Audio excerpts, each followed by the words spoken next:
एक बार फिर स्वागत है आपका अपने YouTube channel AD chemical point पर। आज का टॉपिक वाल्व के श्रृंखला में धीरे धीरे बढ़ते हुए आगे और आ चुके हैं डायफ्राम वाल्व क्या होता है। प्रीवियस वीडियो में आपने देखा ball valve, gate valve, globe valve तीनों की डिस्कस हो चुकी है। अगर आप नए हैं, अगर आप इस चैनल पे अभी नए हैं तो मैं आपसे एक हम्बल रिक्वेस्ट करूंगा, gate valve, globe valve, ball valve की अगर आपको नॉलेज की रिक्वायरमेंट है तो आप जाइए देखिए, ना हो तो मैं उसको एक काम करूंगा, डिस्क्रिप्शन में उसका लिंक दे दूंगा। और अगर आपको केवल नॉलेज डायफ्राम वाल्व का चाहिए तो आइए, आप बिल्कुल सही प्लेटफॉर्म पे आ चुके हैं, क्योंकि डायफ्राम से हमने इतने सारे क्वेश्चन बनाए हैं। डायफ्राम वाल्व क्या होता है, डायफ्राम वाल्व के पार्ट क्या क्या है, how diaphragm are constructed, diaphragm कैसे बना होता है, किस किस मटेरियल से मिलकर बना होता है। फिर हमने देखा डायफ्राम वाल्व वर्क कैसे करे, देखेंगे टाइप ऑफ डायफ्राम वाल्व, देखेंगे एडवांटेज और डिसएडवांटेज देखेंगे, और लास्ट में देखेंगे एप्लीकेशन ऑफ डायफ्राम वाल्व। तो चलिए शुरू करते हैं। प्रणाम, आयुष त्रिपाठी, और एक बार फिर स्वागत करते हैं आपके अपने एडी केमिकल पॉइंट पर। क्या है, what is diaphragm valve? Diaphragm valve क्या है? क्योंकि पहले वाल्व जो कि आप जान चुके हैं, वाल्व क्या है, एक फ्लो कंट्रोल डिवाइस है, एक डायरेक्शन वाला डिवाइस है, एक मैकेनिकल डिवाइस है। डिफरेंट टाइप के आप डिफिनेशन दे सकते हैं। वाल्व एक मैकेनिकल डिवाइस है जिससे हम किसी भी फ्लूइड के फ्लो को या लिक्विड के फ्लो को, अगर फ्लूइड कहेंगे तो उसमें लिक्विड और फ्लूइड दोनों आ जाएगा, तो बेसिकली हम फ्लूइड कहें, अगर आप एक एज ए केमिकल इंजीनियर तो आप क्या बोलेंगे, वाल्व एक मैकेनिकल डिवाइस है जिससे हम किसी भी फ्लूइड के फ्लो को कंट्रोल करते हैं, फ्लूइड के फ्लो को डायरेक्शन देते हैं थ्रू अ वाल्व। अब बात हो रही है डायफ्राम वाल्व। डायफ्राम वाल्व क्या होता है? सिंपल फंडा, जैसे आपका गेट वाल्व होता है उसमें गेट की तरह लगा होता है, एक ग्लोब वाल्व होता है जो ग्लोब के शेप का बना होता है, ऐसे ही आपका एक डायफ्राम वाल्व होता है जो एक ऐसे डायफ्राम लगा होता है। अभी सिंपल समझिए, जैसा कि आपको फिगर में यहाँ दिखाया जा रहा होगा, सिंपल ऐसे ही। अभी एक ऐसा समझिए डायफ्राम लगा होता है, क्या होता है, एक वाल्व होता है जिसके अंदर डायफ्राम लगा होता है, उसको हम डायफ्राम वाल्व बोलते हैं। और डिटेल चर्चा करेंगे, बने रहिए।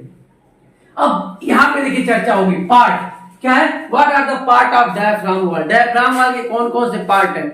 देखिए हमने प्रीवियस वीडियो में भी चर्चा की है, उस चीजों को हम यहाँ चर्चा नहीं करेंगे। जैसे कि बॉडी, ये हमने चर्चा की है, गेट वाल्व में क्या होता है। फिर हमने चर्चा की है बोनट, ये भी चर्चा हम नहीं करेंगे क्योंकि हमने प्रीवियस वीडियो में कर रखी है, तो हमें टाइम बचाने की कोशिश करेंगे, जो चीजें नहीं होंगी। तीसरा स्टीम, ये भी हमने चर्चा की है, जिसको आप अक्सर रॉड बोलते हो, सॉफ्ट बोलते हो, ये भी चर्चा की है, ठीक है। चौथा, इसमें एक नया टर्म आता है स्टर्न, ये इसमें एक नया टर्म आएगा कंप्रेसर।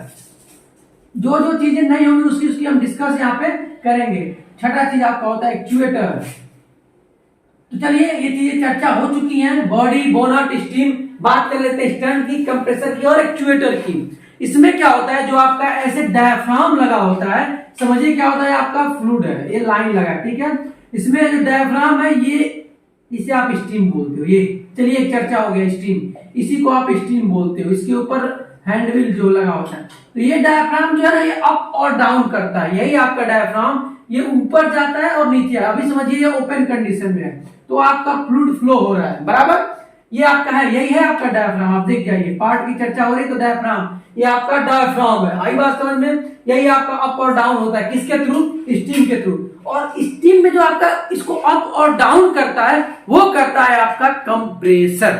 आई बात समझ में? डायफ्राम वाल्व किसे, डायफ्राम किसे कहते हैं, ये कंप्रेसर किसे कहते हैं, जो आपका स्टीम रॉड जुड़ा होता है कंप्रेसर से, वही अप और डाउन करने का काम करता है। अगर आप कंट्रोल वाल्व के थ्रू इसको हैंडल करते हैं तो इसी में आप क्या करते हो, एयर की सप्लाई और सिग्नल की सप्लाई देते हो, ठीक है। तीसरा क्या है, how diaphragm are constructed. Diaphragm valve किस किस मटेरियल से मिलके बना होता है। चलिए देखिए, डायफ्राम वाल्व जो होता है बेसिकली बहुत सारे डिफरेंट टाइप के मटेरियल से मिलके बना होता है, लेकिन यहाँ पे चर्चा करें जब हम बात ये करते हैं कि किस प्रकार के मटेरियल से मिलके बना होता है, तो ये बात अपने दिमाग में होती है कि क्यों इसे किस प्रकार के मटेरियल से मिलके बनाना है। क्योंकि इसमें क्या है, हमें कोरोजिव मटेरियल किस प्रकार के हैंडल कराना है, कोरोजिव मटेरियल। क्यों, क्वेश्चन यहाँ उठता है, क्यों कोरोजिव मटेरियल?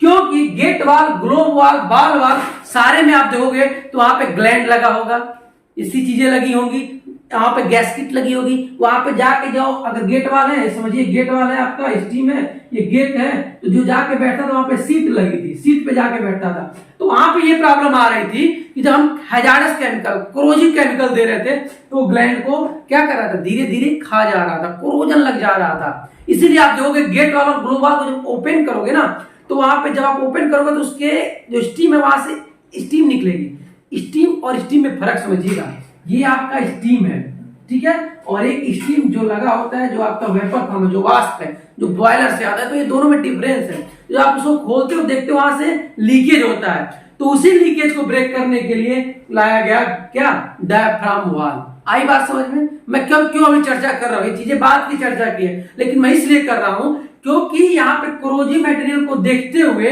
इसके अंदर ऐसा सिस्टम लाया गया कि ग्लैंड सीट की जरूरत ना पड़े, ठीक है। तो अब चूंकि क्या है, अब वो बात करेंगे क्यों कैसे हटाया गया, अभी चर्चा करें कोरोजिव मटेरियल। तो चूंकि कोरोजिव मटेरियल इसमें आ रहा था, इसीलिए ऐसे कोई मटेरियल का निर्माण करेंगे जो जब हम कोरोजिव मटेरियल इसके अंदर फ्लूइड का फ्लो करवाएं तो उस वाल को खाए ना, वो उसको जंग ना लगे, वो कोरोजिव ना हो। ये सब चीजें समझ लीजिएगा, बिल्कुल लो लैंग्वेज में आपको समझाने की कोशिश कर रहे हैं केमिकल इंजीनियरिंग को, क्योंकि केमिकल इंजीनियरिंग में जो लैंग्वेज होते हैं बहुत टफ होते हैं, बट मैं आपको कोशिश कर रहा हूं एज ए डिप्लोमा गाइडेंस के थ्रू कि जो कोरोजन लग जाता है उससे बचाने के लिए अब ऐसा कौन सा मटेरियल होगा, ऐसा कौन सा धातु होगा, तो वो होता है आपका, ध्यान दीजिएगा, जो इसका बॉडी, जो डायफ्राम वाल की बॉडी होती है, जो डायफ्राम वाल की आपकी बोनट होती है, वो किससे मिलकर बनी होती है, कास्ट आयरन की बनके होती है। किसकी?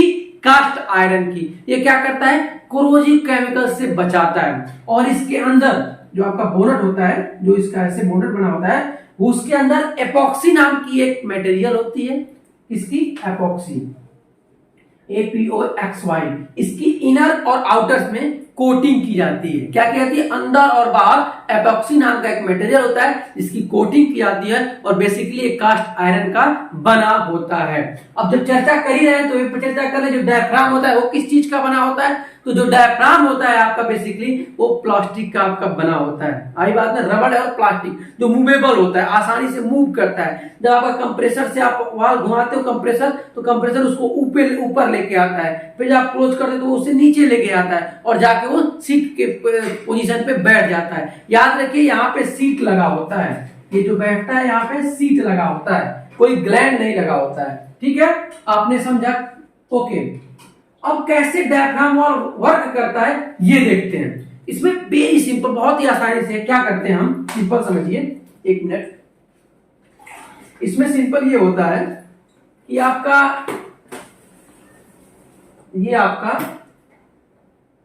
समझिए क्या है, डायफ्राम है, ठीक है, ओके। इस पे यहाँ पे इसमें भी स्टीम लगी होती है, इसके ऊपर आपका कंप्रेसर लगा होता है, समझिएगा, आप करिएगा, ये यहाँ पे कंप्रेसर यहाँ होता है और स्टैंड ऊपर होता है, ये इसको खींच के ऊपर ले जाता है। मैं आपको लो लगा समझा, और ये कोई लाइन लगी है फ्लूइड के फ्लो की, यही आपका नीचे आएगा, ये वाला, ये जो भाग है आपका, जो आपको अर्धाकार सेल में दिख रहा होगा, ये नीचे आता है। इसमें क्या होता है, जब यहाँ से कंप्रेसर इसको उठाता है, कैसे, किसके थ्रू, कंप्रेसर किसके थ्रू कनेक्टेड होता है, स्टीम के थ्रू। तो ये इसको, जैसा कि आपको फिगर में दिखाया जा रहा होगा, मैं थोड़ी ड्राइंग उतना डीपली नहीं बना रहा हूँ क्योंकि टाइम के देखते हुए, तो ये आपका जो डायफ्राम है ये ऊपर जाता है और ये नीचे जाता है। इसमें कोई भी टफ कंस्ट्रक्शन नहीं है, बहुत ही आसान सा कंस्ट्रक्शन है, केवल डायफ्राम है जो आपका कंप्रेसर के थ्रू स्टीम के सहायता से जुड़ा हुआ है, जो इसको ओपन और क्लोज कंडीशन में करता है। जब क्लोज होता है तो ये पूरा टाइटली आके यहाँ पे सीट लगा होता है, उस पे बंद हो जाता है।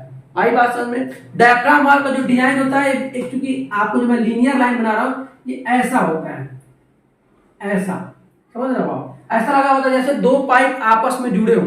डायफ्राम वाल के जब आप डिजाइन दोगे तो ऐसा लगेगा जैसे दो पाइप आपस में जुड़े हों, ये होता है डायफ्राम वाल का डिजाइन। तो सिंपल कुछ नहीं होता है, जैसे जैसे आप कंप्रेसर को रॉड के थ्रू उठाते हो, इसका डायफ्राम ऊपर जाता है, जैसे जैसे नीचे करते हो डायफ्राम नीचे आता है, तो फ्लूइड का फ्लो होना बंद हो जाता है।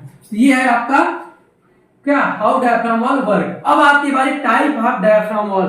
डायफ्राम वाल कितने तरीके का होता है? सबसे पहला जो आपका आता है, और दूसरा एक आपका होता है जो स्ट्रेट वाला है, ठीक है, और दूसरा जो होता है, पहला जो होता है आपका वियर टाइप डायफ्राम वाला, एक होता है स्ट्रेट थ्रू करके होता है, पंक्चुअल इसका नाम हो सकता है, मैं मिस कर रहा हूं तो आपको नोट्स में मिल जाएगा।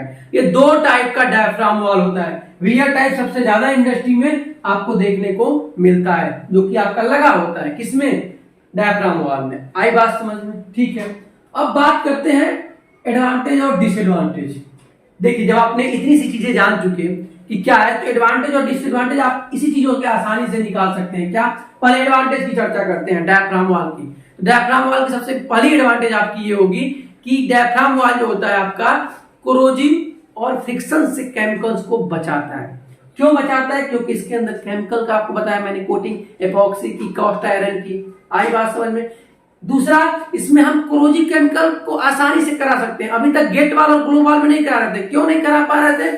क्योंकि उसमें जो आपका ग्लैंड था वो कोरोजिव केमिकल जाने की वजह से ग्लैंड को लीकेज की संभावनाएं बनती थी। आई बात समझ में? तो दूसरी इंपॉर्टेंट बात है कि इसमें क्या है, आपको कुछ ग्लैंड है ही नहीं, लीकेज होगा ही नहीं। जैसे डायफ्राम ऊपर हो जाएगा, आसानी से फ्लूइड का फ्लो हो जाएगा। अब वो कोरोजिव केमिकल खाएगा किसको, कोरोजिव करेगा किसको, किसकी स्ट्रेंथ को कम करेगा? कुछ पाया ही नहीं। तो आप बोल सकते हो पहला कि कोरोजिव केमिकल। दूसरा मैंने बताया क्या आपको, दूसरा मैंने आपको बताया फ्रिक्शन से बचाता है। तीसरा, इसकी आपको जो है बोल सकते हैं कि कंस्ट्रक्शन मेंटेनेंस कास्ट भी बोल सकते हो, क्योंकि जब ग्लैंड है नहीं तो लीकेज की संभावना नहीं होगी, तो आप बोल सकते हो नो लीकेज। ये सारी चीजें नोट्स में आपको मिलेगी। मैं बस ऐसे एज ए गाइड कर रहा हूं आपको, एज ए नोट्स आपको पूरा डीपली मिलेगा।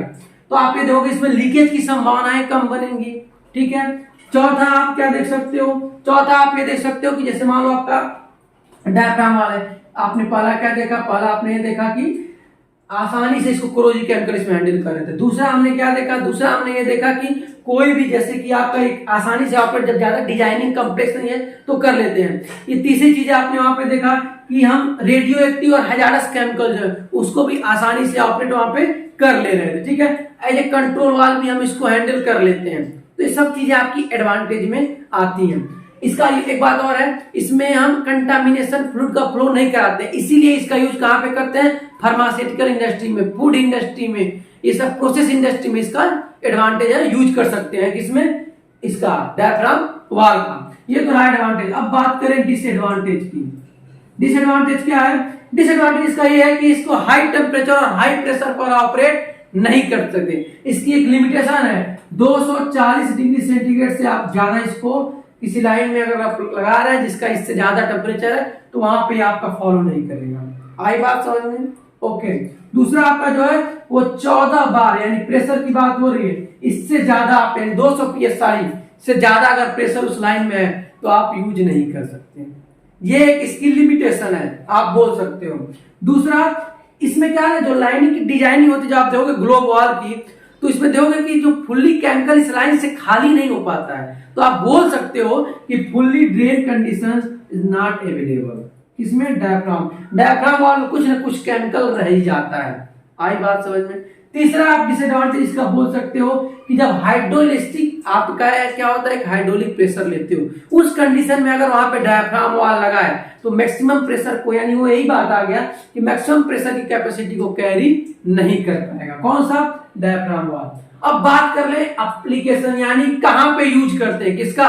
डायफ्राम वॉल का। तो जाहिर सी बात है, आपने पढ़ा इतनी सारी चीजें कि क्या क्या एडवांटेज और डिसएडवांटेज, तो आप एप्लीकेशन भी समझ जाओगे। फिर भी बात कर लेते हैं इसका यूज हम कहां पे करते हैं, क्योंकि इसका यूज हम करते हैं जहां पे कोई भी, चूंकि वॉल है तो लिक्विड की बात तो हम करेंगे, लेकिन लिक्विड के साथ साथ हम ये भी बात करेंगे फार्मास्यूटिकल इंडस्ट्री, फूड इंडस्ट्री, फिर दूसरी आपकी आती है प्रोसेस इंडस्ट्री, इसमें हम इसका यूज आसानी से कर सकते हैं। तीसरा, अगर ऐसा कोई वाल चूंकि लो टेम्परेचर और लो प्रेशर पे करना है, चूंकि डिसएडवांटेज में आया, लेकिन आप एप्लीकेशन की बात करें तो ये कर सकते हैं कि लो टेम्परेचर और लो प्रेशर पे भी हम इसका ऑपरेट, मतलब जहां पे ऐसा कोई फ्लूइड हो जो लो टेम्परेचर और लो प्रेशर पर फ्लो हो रहा, वहां पे हम डायफ्राम वॉल का यूज कर सकते हैं। तीसरा, कोरोजिव मटेरियल के लिए भी हम इसका यूज कर सकते हैं। चौथा, हम कर सकते हैं स्लरी फ्लूइड को यानी विस्कोसिटी जिसकी हो, वहां पे भी हम इसका यूज कर सकते हैं। ये तमाम सी चीजें जानकारी मैंने आपको डायफ्राम वॉल से रिलेटेड दी।